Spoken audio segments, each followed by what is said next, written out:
My name is Phet Keomanyvanh, and I am 48 years old. I have lived in Vermont since I was 5, and my family uh, resettled here in 1981. And I've grown up in Vermont most of my life. I moved away to North Carolina in 1999 and lived there until 2007. In North Carolina, I had 2 kids, 2 girls, and wanted to move back to Vermont so that I could raise them. They grew up here, and one's graduated now from Burlington High School. Another one is going to CCV and is going to be graduating from Virginia High School. So yeah, I feel really lucky and privileged to have my kids be a Vermonter also. I do identify as a Vermonter, but my ethnicity is Lao, or people know it as Laos in Southeast Asia. But I identify as a Lao woman and yeah, as a American too. So so that's a bit about my story. Growing up was difficult at some times because our family resettled in St. Johnsbury. And that at that time, back in the 80s, it wasn't very ethnically diverse. So our family was the only family around up until I went to high school, which was St. Johnsbury Academy, and had a lot of international students there. So didn't get a lot of exposure to other people of color in Burlington and in St. Johnsbury. And my parents definitely were isolated. So there was a lot of times that was rough for us in acclimating, and moved to Burlington to go to college, to Trinity College. And that was one of the first times really coming across people of color that were not international students and were from other states like New York, New Jersey, Connecticut. And it was pretty cool, you know, being able to be young and try to find other people that that had similar experiences around race and ethnicity, and just know that you weren't alone. And yeah, it definitely really shaped who I was. I've always been active in activism around social justice and environmental justice, and really tried to be a part of the community that I was part of. And I would say for my heritage, I've had mixed messages with my heritage growing up. Definitely the early years of just being isolated and around mostly white people, it was shameful for me. I definitely felt really embarrassed and shy not to be like everybody else, and to have to wonder why as a kid that I looked different. And I always felt lonely until I did get into high school and was around other international students.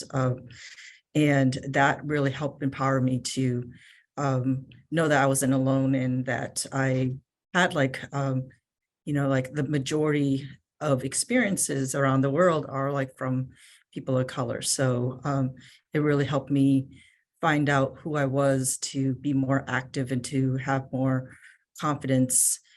So I was much more in touch with my heritage and was really wanting to know more about it. So I embraced learning my language again and being able to learn the different traditions. And one of the traditions that I grew up with was blessings.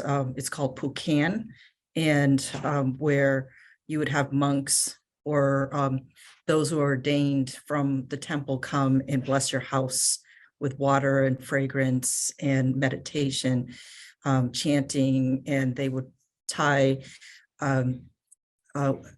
strings that was blessed by the monks, so that you would say a blessing and a prayer and tie it to your wrist. So that was always fun because you'd have all these like bracelets around your arms that you keep on for 3 days. And yeah, that's one of the traditions that I carry onto my family when we have birthdays or we have, like Lao New Year in April, and really start in a way that is like making sure the people that you love and you care for are blessed in going forward. I would say Vermont's very different today, and it's great to see just the amount of ethnic and cultural diversity that we have, particularly in Burlington, where when I was living here in the 90s, late 90s, you would see people of color walking and see a brown or a black person, and you're like, hey, it wasn't very much. It's maybe once every few days, and now it's just a everyday thing. So it's awesome to have my kids be able to be raised around that. I think that in this interview, what I would like to convey is that if you are new here, or if you're not new here, that you are like welcomed, and not to have anybody make you feel like you're not, because we've come a long way and we still have a long way. And especially for the Asian community, there's such a wide diversity of us now too. There's more of Asians from other parts of Asia, from not only East or Southeast Asian, but like South Asian and in the Himalayas and everything. And so the diversity that we have even within our race group is so abundant and rich that we should get to know each other and our differences, and be able to not lump us all in one Asian category, but it's such an expansive category that we should embrace and be able to be aware of ourselves. So, growing up, I definitely had some mentors that really helped me to come along with really finding out who I was, and also giving me the room to do that. I joined a few organizations, Food Not Bombs, and also the Native Forest Network was one of like the organizations around environmentalism and racial justice that was under the Peace and Justice at the time that it was on Church Street. Yeah, these mentors definitely were not, like in a program or anything like that, but it was great coming up on people that would challenge, the establishment of just being able to question what was introduced to you, like history and what you learned in school. And it really helped me to explore my own education and facts. So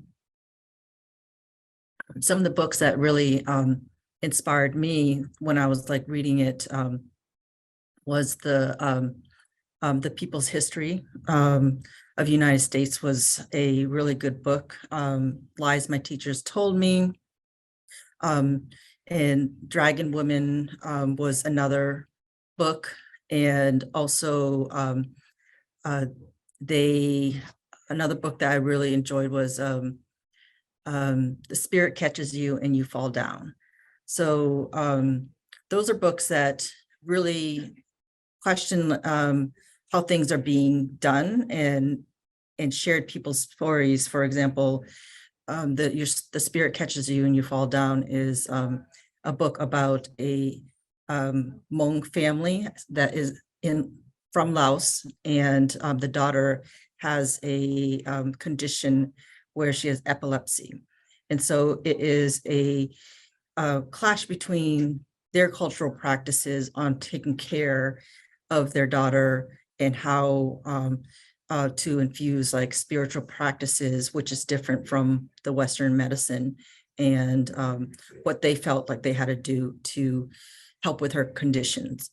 And so being able to read books like that and history about people who are often untold in our education system um, was a gift, I guess, from different like people who I considered mentors that really helped me identify what like what truth I felt, needed to be heard instead of just been given the facts from our institutions. So yeah, I would say that's another thing to just be able to emphasize, is that go find your own truth and go and find more of the facts than just what is in front of you, because it really is a lot out there, and so much different books where people have like shared their experiences and other people's stories that yeah, we don't hear about every day. So those are some books I suggest. And I would say also another really good thing to do is visit Washington, D.C. I've gone there many times in looking at our nation's museums. There's so much free information, and now there's new museums with African American like history museum, and the Jewish Holocaust, and like art museums, Natural Museum of Science. I try to go every other year because there's so much to see, and bring my kids. And it's just like a 5-hour drive. It's a really cool place. There's also a Lao restaurant there, one of the first Lao restaurants. So if you're ever curious about Lao food, then that's a good place to be.